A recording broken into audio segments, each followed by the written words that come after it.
Hi guys, welcome to our channel. இன்றைக்கி நம்ம என்ன பார்க்க போகிறோன்னா ஆலு பரோட்டா எப்படி செய்யுதுன்னு பார்க்கலாம். ஃபஸ்ட்டு நம்ம எண்ணெய் ஊற்றிக்கலாம். எண்ணெய் நல்லா காஞ்சினதுக்கப்புறம் உள்ளி சேர்த்துக்கலாம். நாங்கள் 4 உள்ளி போட்டிருக்கோம். அது நல்லா வதங்கினதுக்கப்புறம் மிளகா சேர்த்துக்கலாம். 2 மிளகா போட்டிருக்கேன்.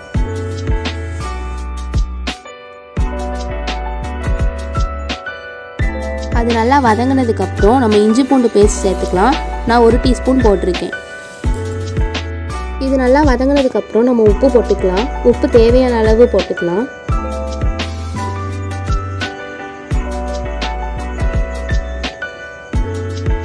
உப்பு போட்டதுக்கப்புறம் மஞ்சள் பொடி போட்டுக்கலாம். மஞ்சள் பொடியும் நம்மளுக்கு தேவையான அளவுக்கு போட்டுக்கலாம். அதை நல்லா வதங்கினதுக்கப்புறம் கறி மசாலா பொடி போட்டுக்கலாம். அதுவும் நம்மளுக்கு தேவையான அளவுக்கு போட்டுக்கலாம். இதுவும் நல்லா வதங்கினதுக்கப்புறம் இப்போ இதை நல்லா வதக்கிக்கலாம். இப்போ நம்ம மிளகாத்தூள் போட்டுக்கலாம். அதுவும் தேவையான அளவு போட்டுக்கலாம். இப்போ இது நல்லா வதங்கட்டும். இது நல்லா வதங்கினதுக்கப்புறம் கொரியண்டர் பவுடர் போட்டுக்கலாம். அதுவும் நம்மளுக்கு தேவையான அளவு போட்டு நல்லா வதக்கிக்கலாம். இப்போ இதெல்லாம் நல்லா வதங்கினதுக்கப்புறம் இதுக்கப்புறம் நம்ம சாஸ் தேவைன்னா போட்டுக்கலாம். இப்போ இதெல்லாம் நல்லா வதக்கினதுக்கப்புறம் நம்ம உருளைக்கிழங்கு அவிச்சு வச்சுக்கலாம். அந்த உருளைக்கிழங்கை வந்து நல்லா மசிச்சு இதில் சேர்த்துக்கலாம்.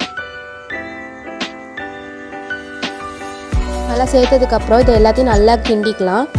இப்போ இதை எல்லாமே நல்லா வதங்கினதுக்கப்புறம் நம்மளுக்கு தேவையான ஸ்டஃபிங் வந்து ரெடி ஆயிரும். இப்போ நம்ம வீட் ஃப்ளோர் வந்து பிசைஞ்சு வச்சுருக்குறோம். நான் 2 கப் போட்டிருக்கேன். தேவையான அளவு நீங்கள் போட்டு வச்சுக்கலாம். இப்போ இதை நல்லா தேய்ச்சதுக்கப்புறம் நம்ம செஞ்சு வச்ச ஸ்டஃபிங்கை வந்து இதுக்குள்ளே வச்சுக்கலாம்.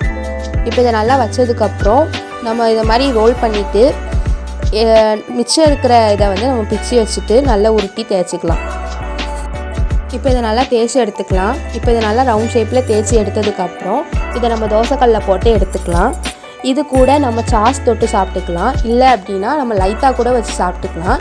நம்மளோட சாய்ஸ் தான்.